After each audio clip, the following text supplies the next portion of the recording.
Queremos darles la bienvenida a todos. Mi nombre es Alejandro Figueroa, yo soy coordinador de comunicación y relaciones públicas en el IJALTI. Y a nombre del IJALTI, precisamente, el Instituto Jalisciense de Tecnologías de la Información, queremos darle la bienvenida a esta conferencia corta, Ciencia de Datos en Predilab, que es parte del ciclo de conferencias cortas que estamos organizando a lo largo de esta semana, que las titulamos Tecnologías de Vanguardia contra el COVID-19, el caso Predilab. Y la idea es, como ustedes saben, que en cada día uno de los representantes de las empresas que estuvieron participando en este proyecto, pues nos cuenten un poco de lo que ellos les tocó hacer. Básicamente son tecnologías que impulsan esta plataforma. Ayer fue la primera sesión con nuestro amigo Armando Olmos de la empresa DW Software, que él nos habló en general de la plataforma, cómo funciona y la parte que hizo DW aquí, ¿no? En este caso ahora tenemos a Aide Martínez, que viene de ella, es la fundadora y directora de la iniciativa de Cero a Ciencia de Datos. Tiene muchos años ya de relación con el IJALTI, ofreciendo pues este programa y otras iniciativas. Ahorita ya nos platicará un poquito más sobre ella y sobre lo que hace. Pero antes de entrar ya en materia, queríamos simplemente sobre todo para los que no estuvieron en la sesión de ayer, que hubo una introducción a la plataforma Predilab, este, se hizo ahí toda una presentación sobre cómo funcionaba en general, pero para los que no conozcan muy bien este proyecto, solamente como una especie de preámbulo de introducción, este es un proyecto que coordinó el IJALTI. Es el primero, de hecho, en el que se trabajaba como consorcio, es decir, que se hizo una convocatoria con socios del mismo organismo para ver quién quería sumarse para desarrollar este sistema, ¿no? El objetivo era desarrollar una plataforma que permitiera hacerle frente a la pandemia, ¿no? Y haciendo uso de las tecnologías más innovadoras que se pudiera. En este caso, pues nos fuimos mucho por la parte de ciencia de datos precisamente, ¿no? Como el valor agregado de este sistema. Todo esto fue fondeado, bueno, por lo menos una parte, gracias al apoyo del Consejo Estatal de Ciencia y Tecnología del Estado de Jalisco, que lanzó una convocatoria precisamente para apoyar desarrollos tecnológicos de cualquier tipo, aunque había una parte de ciencia de datos también. Y el objetivo era eso, ¿no? Ayudar al control o a combatir la pandemia por el coronavirus. Entonces, IJALTI, en conjunto con estos socios, participaron 4 empresas, que son DW Software, que ya lo mencioné, que ellos hicieron pues la parte de la arquitectura general y también la aplicación con la que funciona la plataforma, una app. También estuvo, ahorita aquí está con nosotros Aide, con toda la parte de ciencia de datos, la empresa TPS, que va a hablar creo que mañana, que ellos van a hablar de análisis de datos y cómo se usó toda la información también pues para generar estas predicciones y todo lo que tiene que ver con medir el impacto de la pandemia. Y también la empresa Vinde, que va a estar en el último día, el jueves. Ellos se encargaron de toda la parte como de integridad de datos, de seguridad. Entonces también nos hablarán de esa parte ellos, ¿no? Entonces, para nosotros, pues es un ejemplo, un primer ejemplo de cómo trabajando en equipo puede desarrollarse una aplicación de este tipo, ¿no? Que use alta tecnología, trabajo en equipo entre todos, con apoyo del gobierno. Entonces, nos da muchísimo gusto, ya está funcionando el sistema.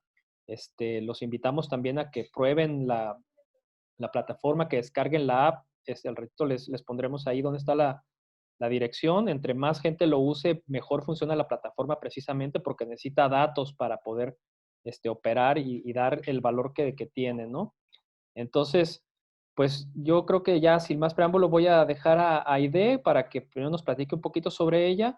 Les pediría que si tienen dudas, si tienen preguntas, pueden dejarlas en el chat, las estaremos revisando para al final de la sesión que Aide nos ayude, ¿no? A contestarlas. Entonces, pues muchas gracias a todos y damos la bienvenida a Aide. Hola, buenas tardes. Muchas gracias, Alex. Muchas gracias, Ari. Pues primero que nada, quiero agradecer a Lijalti por invitarme a este espacio a compartir esta conferencia corta con ustedes y sobre todo también agradecerles por confiar en mí para ser parte del proyecto de Predilab. Y pues gracias a los asistentes por tomarse el tiempo por escuchar esta conferencia. El día de hoy pues les vengo a presentar un poco de ciencia de datos en Predilab. Les voy a platicar un poco del enfoque que tuvo ciencia de datos en este proyecto, que es la parte de recolección y extracción de datos, así como un poquito de lo que es la ciencia de datos, ¿no? Pero antes de comenzar con, pues ya lo de la ciencia de datos, les voy a platicar un poquito de mí. Mi nombre es Aide Martínez Landa. Soy ingeniera en sistemas computacionales y tengo una especialidad en inteligencia artificial que tuve la oportunidad de estudiar becada en Japón. Desde 2016 me dedico a temas relacionados con los datos, machine learning e inteligencia artificial. He trabajado en empresas como HP e Intel. De hecho, empecé mi carrera como becaria en Intel en el 2011, más o menos.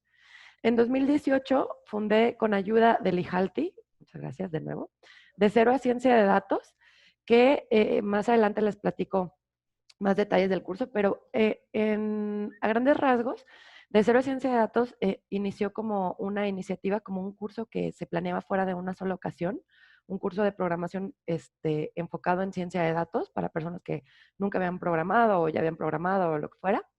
Y esto que se planeó para una sola ocasión, pues ya llevamos 6 generaciones graduadas, está en curso la 7ª generación e inicia la 8ª generación el 16 de enero, ¿no? Y bueno, también en 2019 junto con el IJALTI se fundó una comunidad que se llama Datos para Humanos y también pues les comento que de la misma iniciativa yo como profesionista siempre daba consultorías y asesorías, pero ahora las doy con de cero a ciencia de datos, ¿no? Entonces, dentro de estas asesorías, consultorías, capacitaciones a la medida para empresas y esto, me busca el IJALTI para participar como parte de este proyecto, Predilab, y bueno, así es como empezamos a trabajar, ¿no? Yo actualmente trabajo como ingeniera de datos en Brightcove también, y he dado charlas, conferencias, asesorías y entrenamientos desde 2016. He estado presente en foros como Campus Party, Talentland, entre otros. Y bueno, pues van a ver que me encanta platicar, me encanta dar charlas, entonces pues comencemos, ¿no? Entonces, ¿de qué vamos a hablar el día de hoy? Vamos a hablar un poco de los conceptos generales de análisis de datos, ciencia de datos, científicos de datos, el proceso que sigue un científico de datos y ya luego nos vamos a enfocar exclusivamente en la recolección de datos en Predilab. Entonces, como quien dice, vamos a ver un contexto un poco de la materia y después vamos a ver cómo se aplicó en el proyecto. El análisis de datos, por definición, es un proceso que consiste en inspeccionar, limpiar y transformar datos con el objetivo de resaltar información útil para sugerir conclusiones y apoyo en la toma de decisiones. En 1961, el estadístico John Tukey definió el análisis de datos como los procedimientos para analizar datos, las técnicas para interpretar los resultados de dichos procedimientos, las formas de planear la recolección de datos para hacer el análisis más fácil, más preciso o más exacto. Pero se considera que este proceso o esta técnica, el análisis de datos, es aún más viejo. Se considera que este concepto se introdujo por primera vez en 1904 por Charles Spearman, que de hecho Charles Spearman era psicólogo, pero sus aportaciones son muy amplias tanto en el campo de la psicología como en el campo de la estadística. Después tenemos del análisis de datos, que es como paso 1, viene la ciencia de datos. Por definición, la ciencia de datos es un campo interdisciplinario que involucra métodos científicos, procesos y sistemas para extraer conocimiento o un mejor entendimiento de datos en sus diferentes formas, ya sean datos estructurados o no estructurados, lo cual es una continuación de algunos campos de análisis de datos, como la estadística, la minería de datos, el aprendizaje automático y la analítica predictiva. También se puede definir la ciencia de datos como un concepto para unificar estadísticas, análisis de datos, aprendizaje automático y sus métodos relacionados a efectos de comprender y analizar los fenómenos reales. Esto es empleando técnicas y teorías extraídas de muchos campos dentro del contexto de las matemáticas, la estadística, la ciencia de la información y la informática. Aquí hay algo muy importante que resaltar. Aquí ya involucramos y mencionamos la informática dentro de la definición.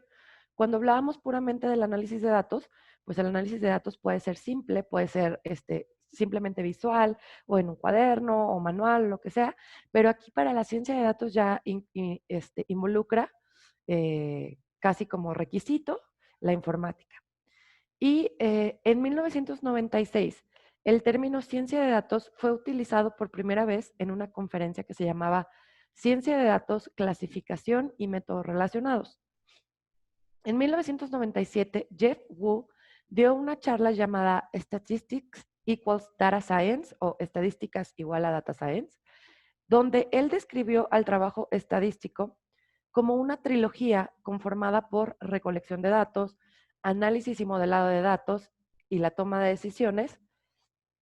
Él hacía la petición de que la estadística se renombrara como ciencia de datos y los estadísticos se renombraran como científicos de datos.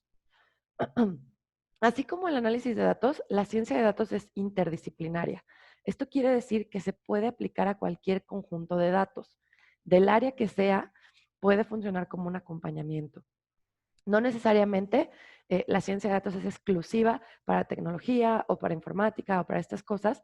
Lo lleva como un requisito para ejercerla, sin embargo, puede acompañar cualquier área, desde agricultura, petróleo, construcción, etcétera, etcétera, ¿no? Todas esas áreas que a veces las vemos un poco abandonadas en estos temas.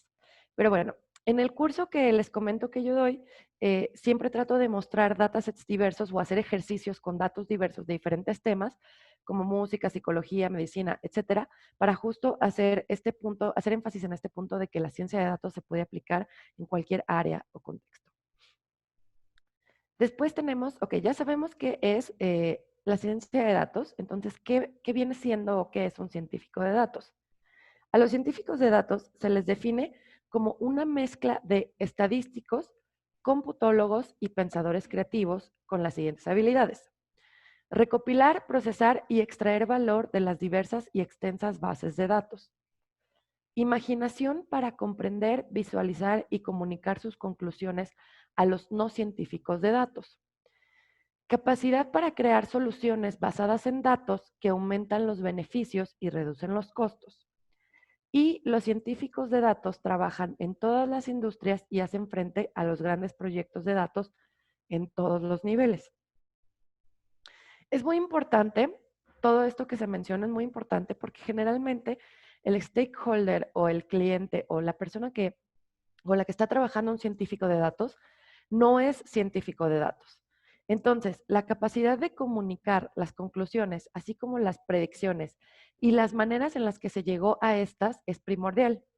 Nosotros como científicos de datos podemos entender perfecto el proceso que seguimos para convertir esos datos en información, pero también es indispensable transmitir ese proceso y cómo es que llegaste a esa transformación. Ahora, ya sé que es un científico de datos. ¿Cuál es el proceso que sigue un científico de datos?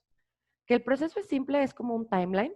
El paso 1 es extraer los datos independientemente de la fuente y del volumen. El paso 2 es limpiar los datos para eliminar lo que pueda sesgar los resultados. Y aquí les voy a dar un ejemplo. A veces cuando nos metemos, por ejemplo, a un tutorial en línea de, no sé, redes neuronales, regresión logística o algo que tenga que ver con ciencia de datos. El tutorial nos provee un dataset o una hoja de Excel, un CSV, lo que sea, una fuente de datos limpia y lista para usarse, ¿no? O sea, tú lo cargas y empiezas a hacer transformaciones y puedes ejecutar correctamente todo el tutorial. Pero, por ejemplo, una vez fui a dar una charla en Perú, me invitaron a dar una charla en una universidad y uno de los profesores me preguntó así, ¿por qué cuando hago tutoriales me salen perfectos y todo que sale súper bien, pero cuando yo ya uso mis datos, pues ya no me salen bien las cosas o ya no puedo? La respuesta es que cuando hacemos tutoriales los datos están limpios y perfectos para usarlos, ¿no? La persona que estaba preparando el tutorial quitó todo lo que no era necesario, solo dejó las columnas que sí se necesitaban y los dejó en un formato listo para utilizar. Pero generalmente los datos que obtenemos de cualquier fuente, bases de datos, logs, records, lo que sea, vienen con ruido o vienen en formatos que pues, el código no puede interpretar, ¿no? O la computadora no puede interpretar. Y es uno de los pasos más importantes, la limpieza de estos datos para poderlos procesar. Después tenemos el procesamiento de los datos usando métodos estadísticos como inferencias estadísticas, modelos de regresión, pruebas de hipótesis, entre otros. El número 4 es diseñar experimentos adicionales en caso de ser necesario. Muchas veces pensamos que como ingeniero de Machine Learning o científico de datos, una vez que yo ya diseñé mi modelo utilizando un algoritmo, ya quedó, ¿no? Ya quedó, ya terminé, pero la realidad es que siempre podemos diseñar experimentos adicionales para ver si podemos mejorar el performance, cómo se está comportando mi modelo o las predicciones que está dando mi modelo. Y el punto número 5 es crear visualizaciones gráficas de los datos relevantes de la investigación. Es decir, y siempre lo menciono, unas gráficas, algo visual, provee muchísima más información o entendimiento que un montón de texto. No sé si ustedes lo notan, pero por ejemplo yo en mis slides nunca pongo tanto texto, pongo texto, imágenes, pero aparte les echo mi chorote, ¿no? Pero mi chorote no está ahí escrito, porque al final, mientras más texto se pone, como que se pierde, ¿no? Y lo mismo es con los datos.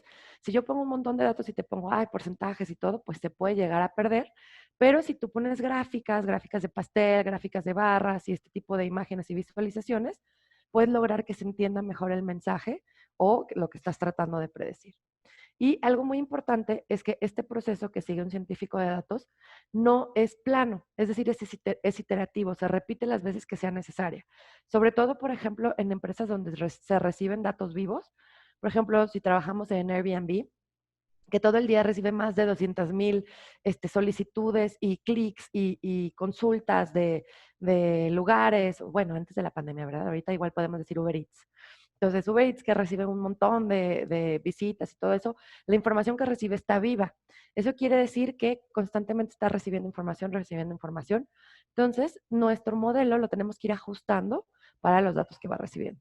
¿Ok?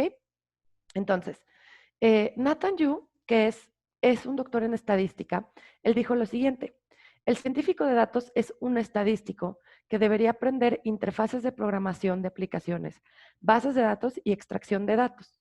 Es un diseñador que deberá aprender a programar y es un computólogo que deberá saber analizar y encontrar datos con significado. En 2012 se publicó un artículo que se llamaba Data Scientist, The Sexiest Job of the 21st Century, o científico de datos, el trabajo más sexy del siglo XXI, en donde se describe el perfil que debe tener el científico de datos, que lo describen como un híbrido de un hacker de datos, un analista, un comunicador, un conserje confiable, combinación extremadamente poderosa y poco común. Siempre me ha chocado utilizar la palabra hacker, pero se refieren más como que experto en los datos, ¿no? Y aquí hace énfasis a lo que les mencionaba, de que el científico de datos también tiene que tener la habilidad de comunicar cómo llegó o cómo tomó esas decisiones. Ok, aquí ya ahondamos, platicamos mucho de ciencia de datos. Ahora voy a platicarles un poco cómo se traduce esto en el proyecto de Predilab, en la parte que de Cero a Ciencia de Datos tuvo parte, ¿ok? Entonces, la extracción y recolección de datos. El paso número 1 en el proceso de que seguía un científico de datos era extraer datos independientemente de la fuente y de su volumen. Y podemos decir que de Cero a Ciencia de Datos, en su parte, en el proyecto de Predilab, fue justo este enfoque, el paso 1, ¿no?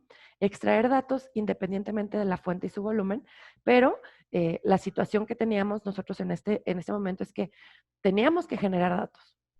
Necesitábamos nosotros recolectar datos, no había como un dataset, habían muchas herramientas en el mercado que estaban recolectando datos, pero nosotros necesitábamos hacer nuestra propia recolección de datos y conseguir datos de diferentes fuentes para poder desarrollar una herramienta que mostrara análisis y predicciones de una muestra amplia de datos.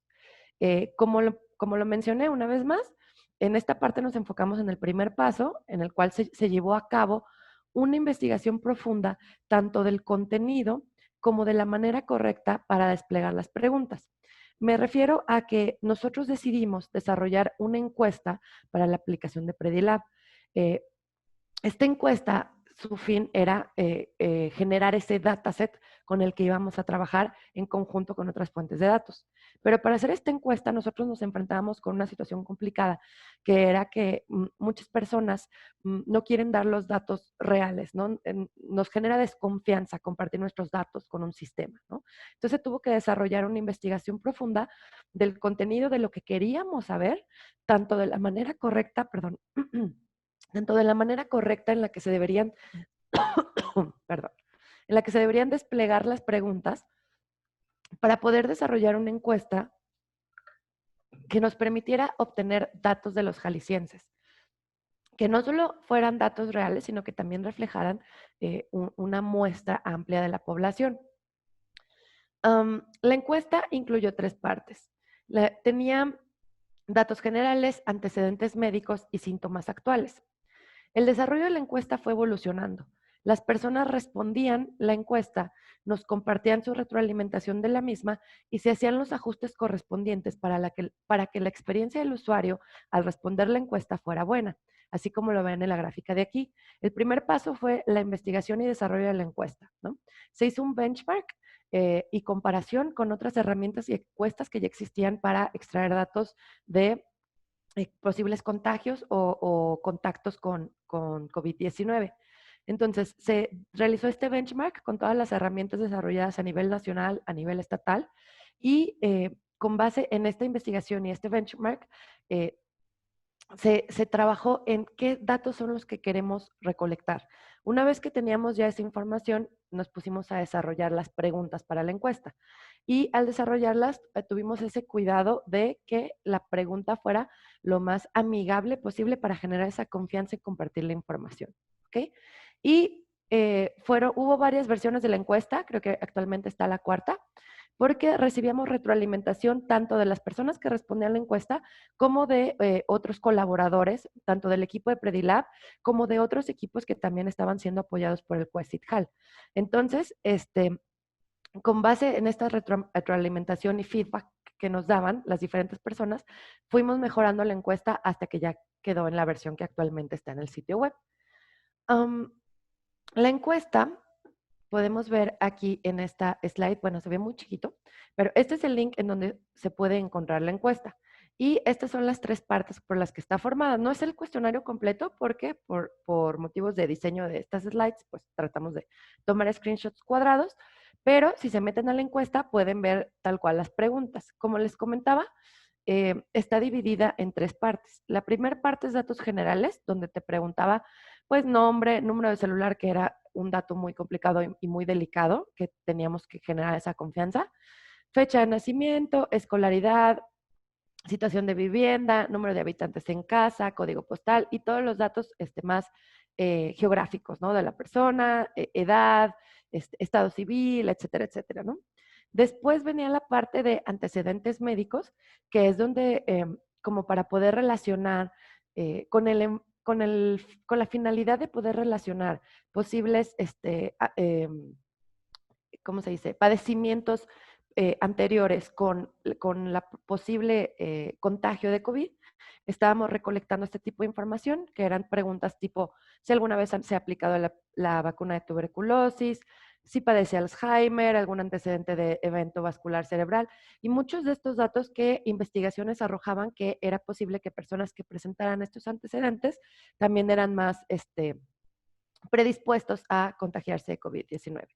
Y finalmente estaba la parte de sintomatología, en donde se preguntaba ya tal cual lo que te preguntan cuando te vas a hacer una prueba de COVID o cualquier aplicación de COVID, ¿no? ¿Cuáles de los siguientes síntomas has tenido en los últimos 14 días? Fiebre, tos, bla, bla, bla. Si has estado en contacto con alguna persona que presente los síntomas anteriores o si has estado en contacto con alguien que tenga coronavirus, ¿no? Porque a lo mejor tú no sabes o no sabías si la persona tenía coronavirus, pero a lo mejor la persona sí presentaba esos síntomas. Y con base en estas respuestas la intención era dar un porcentaje de probabilidad de contagio. ¿Ok? Entonces, aquí podemos ver cada una de estas partes. Como les comentaba, en la investigación se revisaron muchas de las herramientas y encuestas que ya existían. Esto para desarrollar una encuesta adecuada, inclusiva y que generara confianza, ya que es muy fácil hablar de recolectar datos, pero es difícil encontrar datos recolectados que sean correctos y certeros del todo, que es uno de los pains, ¿no? De las empresas que se dedican a recolección de datos, que generalmente son empresas de mercadotecnia, ¿no? Que hacen encuestas. Y también una parte muy importante es que tuvimos un convenio con Radar Jalisco. Se realizó un convenio de colaboración con hospitales civiles de Guadalajara para poder hacer un uso seguro de los datos recabados por el sistema Radar Jalisco. Todo el equipo de desarrollo estuvo en juntas con personas encargadas de los datos, con el encargado, el experto de los datos. Tuvimos varias reuniones, todo el equipo de Predilab, tanto los de todas las partes que van a estar en estas conferencias, tanto los de blockchain como los de TPS, DW y todos estábamos en esas reuniones, ¿no? Porque pues era muy importante que todos conociéramos realmente qué eran estos datos, ¿no? Y entonces estuvimos en juntas con personas encargadas de los datos para poder conocer los datos a fondo y tomar las decisiones correctas al momento de hacer las interpretaciones, representaciones y para utilizarlos para hacer predicciones. Entonces, inicialmente tuvimos juntas con el equipo de desarrollo de Predilab y el experto con los datos, y después de esta junta fue un envío de datos semanal. Después ya nos enviaban los datos 3 veces por semana y finalmente se automatiza la recepción de datos para que estos alimenten los modelos que fueron desarrollados por TPS. Entonces, aparte de esto, aquí ya tenemos dos fuentes de datos, ¿no? Teníamos las fuentes de datos de nuestra encuesta, estábamos utilizando también los datos de Radar Jalisco y también utilizábamos fuentes de datos que eran públicas o fuentes de datos abiertas, ¿no?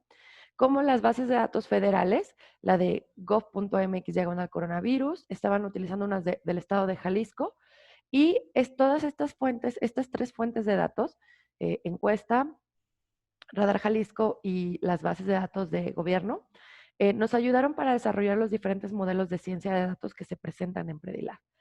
Pero para todos esos temas se los van a explicar el día de mañana en la charla de análisis de datos, ya de los modelos y de las predicciones. En esta charla, pues nos enfocamos en la recolección y extracción de datos. No sé si tengan alguna pregunta o comentario. Yo no puedo ver el chat. No sé, Alex, si me puedes apoyar.